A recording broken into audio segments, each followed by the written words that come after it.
Wasalan Thomasians is me, Raz. Waana is me, Ven, and this is Jetsetter. Travel around the world at the comfort of your home. Hello, Raz. Kamusta ka naman? Honestly, Ven, I'm very excited for today's episode. I mean, it isn't every day that we get to travel, diba? Of course, it's always a privilege to get exposed to and to learn about different cultures, which brings me to the first part of this episode. As always, we start with our basic greetings. Ikaw, Raz, may alam ka ba sa mga ginamit natin? Actually, meron akong onting knowledge kasi my mom works in Dubai. So basically, the language that we've been using is Arabic and Alan Wasalan directly translates to welcome. Walang ismi naman ay my name is. Tama. Habang ang waanis mi naman ay, and my name is. Di ba madali lang? So speaking of Arabic language, ikaw Raz, nakapunta ka na ba sa Middle East? Actually, I've never been there, pero I've heard stories, at saka syempre ng mga napapanood ko, sobrang ganda daw talaga. Ikaw, Ven, what countries have you been to? Nakapunta ka na ba sa Middle East? Nakapunta na ako sa Hong Kong, sa Japan, pero hindi pa ako nakapunta sa Middle East. Pero gusto ko talagang pumunta sa Dubai. Grabe, sobrang swerte mo naman. Ako pa Manila lang pataf-taf. Ikaw pa ibang bansa. Most of what I know about the Middle East kasi is kwento-kwento lang ng mom ko. Kamusta naman daw ang Middle East according sa mom mo? Well, my mom is naka-station talaga siya sa Dubai. Pero nakapunta na siya sa Lebanon, Syria, Egypt. Dun sa mga major places talaga sa Middle East. So sabi niya sobrang iba daw talaga ng culture, sobrang exotic ng food, sobrang ganda daw talaga. Buti pa, Ma'am Raz. Pero paano naman tayo at iba nating mga viewers na hindi pa nakakapunta ng Middle East? That's alright then, because in today's episode, we will feature ways on how to feel like you're in the Middle East without actually flying there. As always, we are here to give you a taste of the Middle Eastern countries right here in the Philippines. Nakaka-excite. But first, here's a glimpse of the beauty we all know as the Middle East. Tara! The Middle East, also known as Mid-East, consists of 18 countries, namely Bahrain, Cyprus, Egypt, Iran, Iraq, Israel, Jordan, Kuwait, Lebanon, Oman, Palestine, Qatar, Saudi Arabia, Syria, Turkey, UAE, and Yemen. They are famous not only because of the wars and the countless terrorist attacks, but also for being one of the richest countries in the world due to their production of oil. However, their riches does not end with money, for their culture and cuisine are very rich as well. Let us also not forget that this region encompasses some of the most famous landmarks in the world, such as the Dead Sea, various pyramids, the Holy Land, and the tallest building in the world, Burj Khalifa. Kaya naman, if you're looking for a place to go and learn different cultures, the Middle East is the place for you.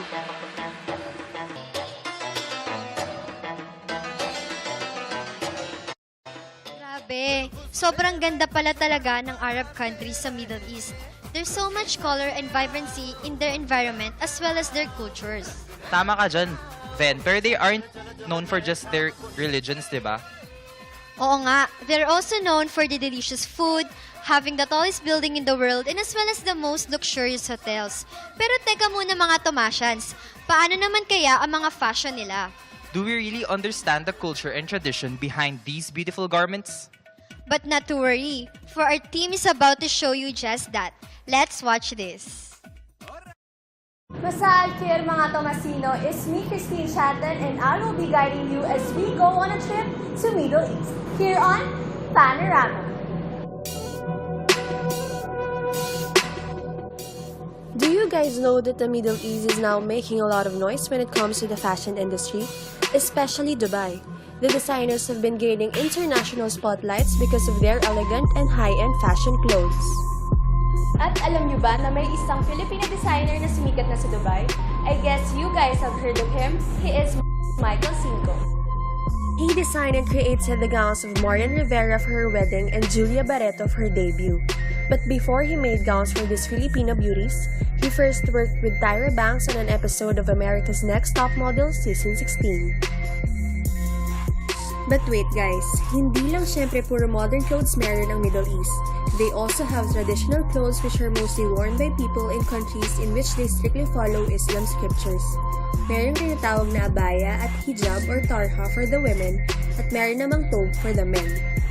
A thobe is a loose garment that is white in color, ankle length, usually with long sleeves similar to a robe, and is worn by men in the Middle East. The word itself, thobe, is a standard Arabic word for garment. For the women naman, they wear abayas, which are loose garments that are usually black in color. So, parang ganun siya.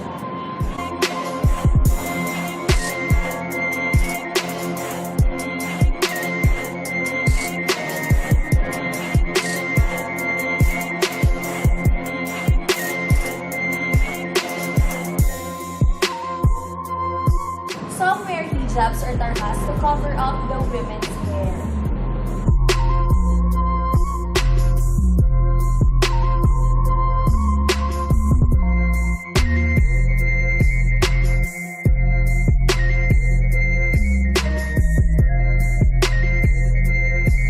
May isa pang way para suotin ang tarha. Ito naman, kita lang yung eyes.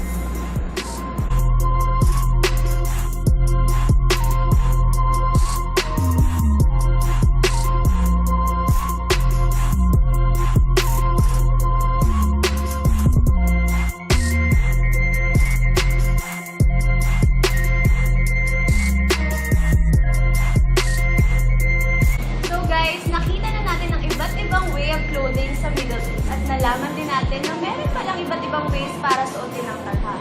And before I send this back to the studio, I am challenging Ben para i-try ito. Aabangan natin yan guys ha. So once again, I'm Christine Chatten and this has been Pattern Up. O ayan, Ven, hinahamon ka ni Christine, no? Pero parang masyado atang madali yan. Why don't we spice things up a bit, shall we? Can you wear the complete traditional Middle Eastern attire, not just a tarha, but also the abaya and everything in 1 minute? Grabe, na-challenge ako dyan na. Pero ang tanong, kaya mo ba?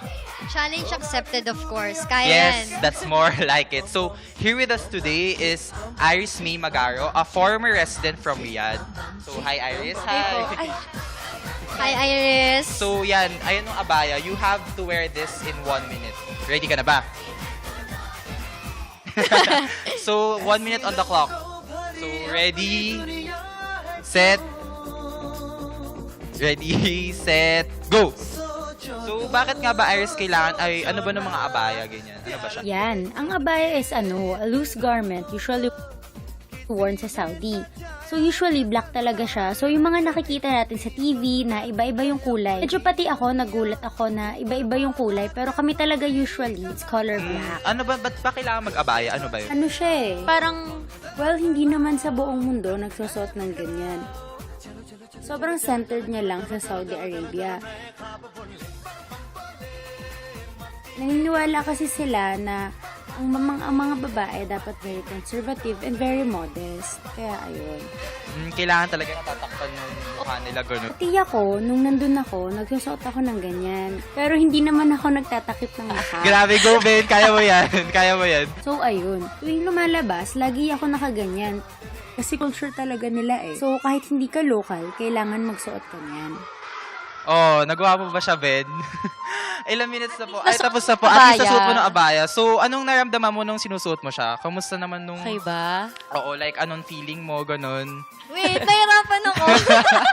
Pero anong feeling? Wait, pahawak ka. Ano ba siya? Malambot siya. Sobrang dulas, kaya ang hirap niyang itali. Pero, siguro pag nakita ko na siya na mga ilang times, siguro magagawa ko naman. Siyempre, Ayun first time nga, ko to, so grabe. medyo mahirap. So, kanina kausap ko si Iris and yun nga, sasabi niya na importante talaga daw pagsuot ng abaya. Talaga siya. Kasi sisitahin ka nila kung Kung kunyari, nakaganyan, naka-shorts ka lang.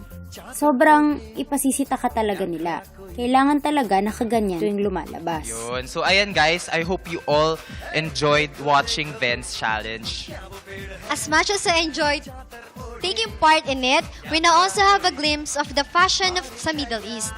I hope we were able to clarify things as well as debunk some stereotypes. So, thank you, Iris, for Thank coming you, to our show. Iris. Thank you. Later, when we come back, we will talk more about the Middle East. So, stay tuned here on Jetsetter. Travel around the world at the comfort of your home.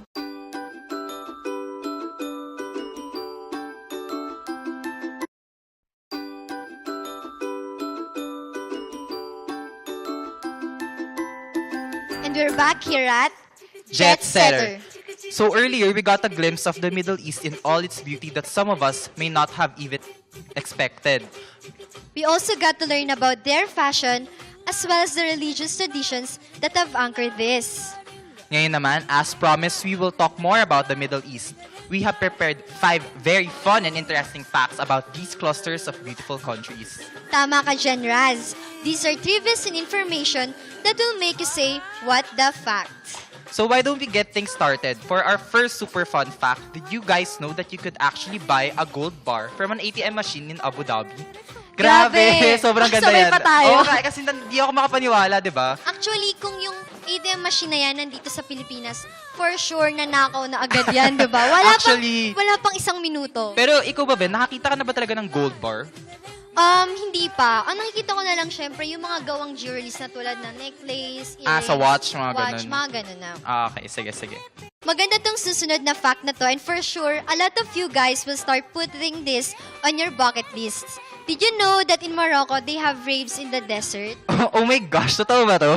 Oo, totoo siya. Kasi 'di ba, there are months that became very cold in the Middle East because of their extreme weather. So in the cold months, sure nag-rave sila sa desert.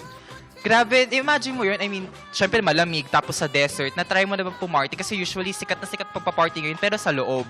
Actually, yung sikat dito sa Pilipinas ngayon, yung mga pool clubbing, 'di ba? Gusto ko yan subukan nung mag-party Doon sa sobrang desert. cool kasi hanggang gabi, hanggang desert, sa desert yeah. kayo ng cool. So, ayun, third fun fact is in Tunisia, there is a village called Sidi Bou Said, and it looks like Santorini, Greece. And here's the thing, may street sa center nung town called the Lover's Walk, na lined with trees, tapos couples who pass by stick chewing gums on the trees as a tribute to love. Grabe, very lover's lane ng pega, minus the chewing gums, of course. Pero ang cute nun, di ba, Raz? Pero isipin mo, kasi di ba ang gum, matagal siya mag-disintegrate, matagal siya mawala, matunaw. So sa tingin ko kasi gum symbolize eternal love.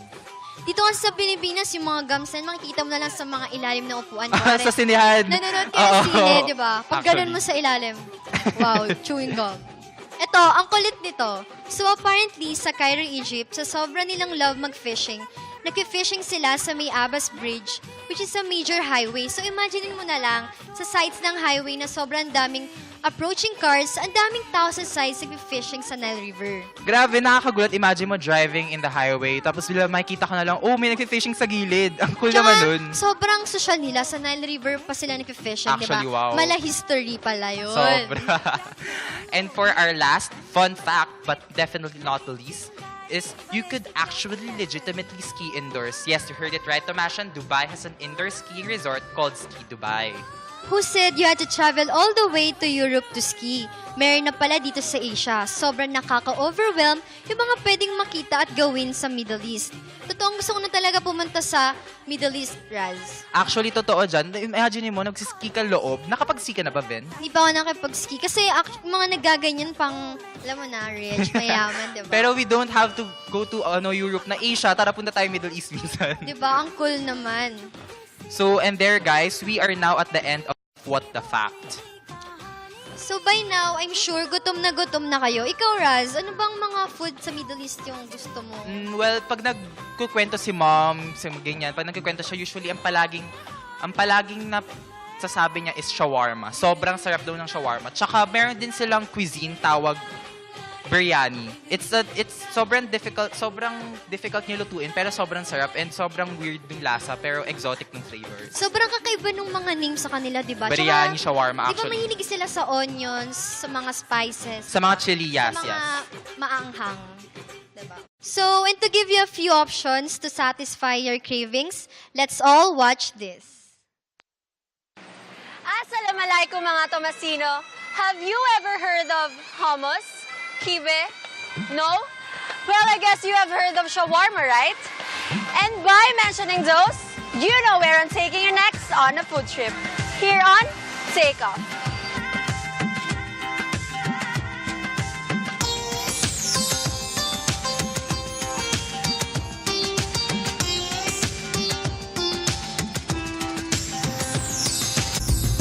First is Boy Shawarma, located at number 945 Estrada Street, Malate, Manila. The owner of the restaurant is from Riyadh, Saudi Arabia himself. That is why it is guaranteed that they know what the real shawarma tastes like.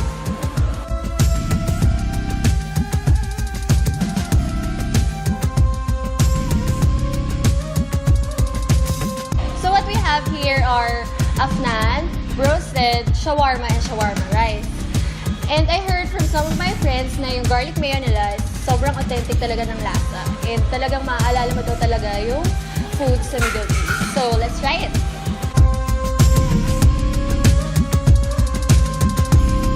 Nakaiba talaga siya. Hindi ko alam yung taste. As in, spicy, tapos...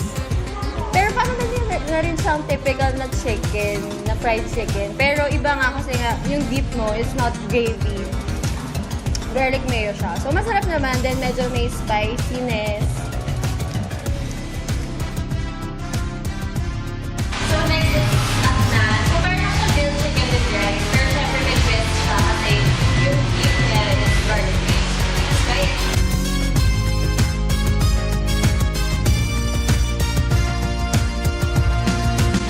Slight fried din, pero mas na-blend siya with the flavor of chicken. And okay siya with the So, mga Thomasino, if you are looking for a place to eat, Boy Shawarma is open from 10 a.m. to 10 p.m. Mondays to Sundays.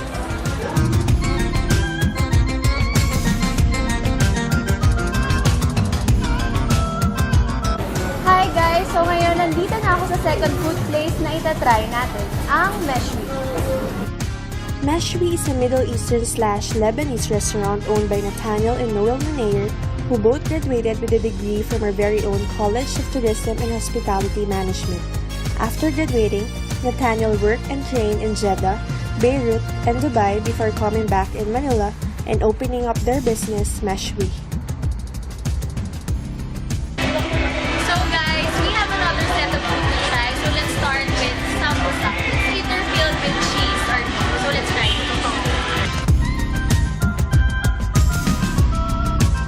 The famous beef shawarma. So super excited na ako na i-try siya kasi kita mo naman nakakabusog na kahit tinititigan mo pa lang. So let's go.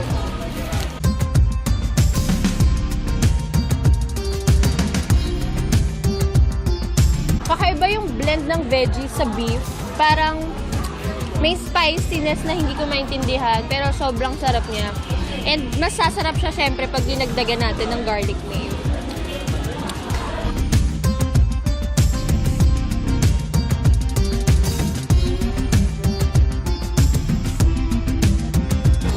And pati yung ice nila, kakaiba yung lasa. Sobrang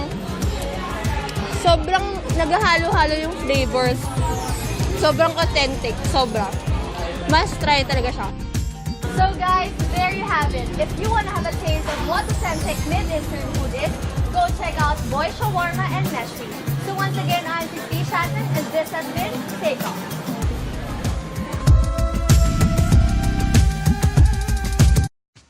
Ayan, nakaupo na tayo, di ba? Medyo Aladdin ang peg natin ngayon. Actually. So guys, didn't that segment just make you crave? Yes, tama ka dyan because now I definitely want shawarma. For sure, nagkikrave na din ang ating mga viewers. I bet, but of course, like all travelers, di makukomplete ang ating bakasyon na walang shopping. So if you're itching to satisfy your shopping needs, stay tuned because we'll be showing you how to do just that. Right here on Jetsetter.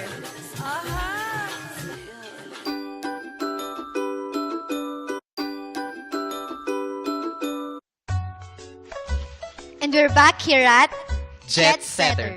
So, throughout the episode, we've been talking about the beauty, the culture, fun facts, and of course, the mouth-watering cuisine of the Middle East that has sure made you wanna take the first flight over there. Pero of course, di matatapos ang travel experience na di nagsha-shopping. Like we said earlier, we are also here to show you how to satisfy those shopping needs without having to go all the way to Middle East. Kaya let's watch this. Kasalhal mga Thomasino, are you enjoying our trip so far? We've seen the Middle East way of clothing and of course their food. So now, saan na ba tayo pwede pumunta para naman ma-feel natin ang Middle East kahit na nandito tayo sa Pilipinas? We are now here at Global de Oro Street, Manila, where a golden mosque is located. Ito rin ay tinatawag na Masjid al-Dahab o ang Moskeng Ginto. Masjid al-Dahab is situated in the predominantly Muslim section of the Quiapo district in Manila and is considered as the largest mosque in Metro Manila that has an iconic golden dome, thus the name Golden Mosque. So ayan mga Thomasino, if you guys are craving for an adventure na related sa Middle East and still can't go there mismo, you know where to go. So for the last time, I'm Christine Chatten for Touchdown. Maal salama! Unfortunately, Raz, that is all the time that we have for this episode. Join us next week as we talk about Korea. Thank you so much for tuning in, guys. It was a pleasure. We hope that you had an amazing experience of the Middle East right here in the Philippines. Also, don't forget to tune in next week. Again, I am Razbert. And I am Ven, and this is Jetsetter. Travel around the world at the comfort of your home.